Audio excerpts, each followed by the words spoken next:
Evaluate the following. Powers for which the exponent is a fraction can be represented as radicals.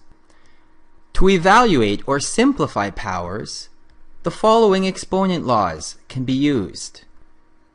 First of all, x raised to the 1 over n is equal to the nth root of x. Note in the expression for the power, the n is the denominator of the exponent. The denominator of the exponent corresponds to the index of the radical. Similarly, for x raised to the m over n, again the n is the denominator of the exponent. It gets put as the index of the radical.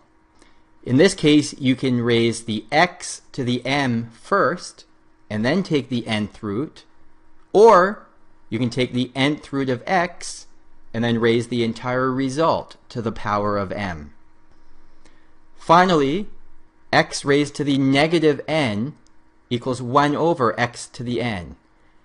If the exponent is negative, change it to positive, but take the reciprocal of the power. For our first example, 81 to the 1/4. This is exactly the same as the 4th root of 81. Note that the 4 is in the denominator of the exponent. The 4th root of 81 is equal to 3, since 3 raised to the 4 equals 81. For the next one, 9 over 16 to the negative 1/2, we flip the 9 over 16, taking its reciprocal, 16 over 9. In doing that, we can then remove the negative from the exponent, giving us 16 over 9 to the 1/2.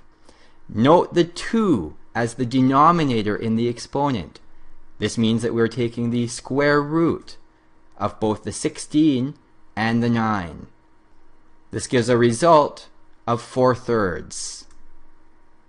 For 64 raised to the negative 2/3, again, we remove the negative and replace 64 with 1 over 64.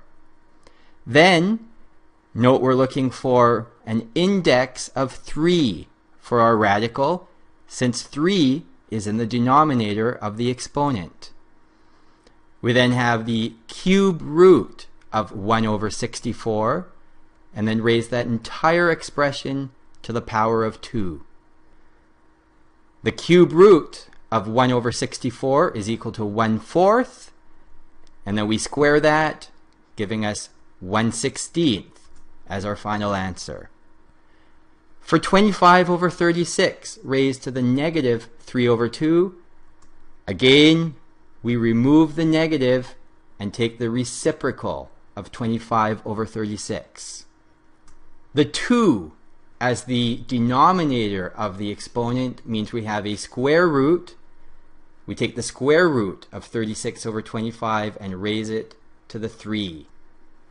We end up with then 6 over 5 cubed, or 216 over 125. The next one, 625 to the negative 3/4. Again, remove the negative and take the reciprocal of 625. We then take the 4th root of 1 over 625, raising the result to the power of 3. The 4th root of 1 over 625 is 1/5, and 1/5 raised to the 3 is 1 over 125. Finally, for negative 27 raised to the negative 2/3, again, remove the negative from the exponent, changing negative 27 to negative 1 over 27. Then we take the cube root of negative 1 over 27 and raise the result to the 2. The cube root of negative 1 over 27 is equal to negative 1/3, and then negative 1/3 squared gives 1/9 as our final answer.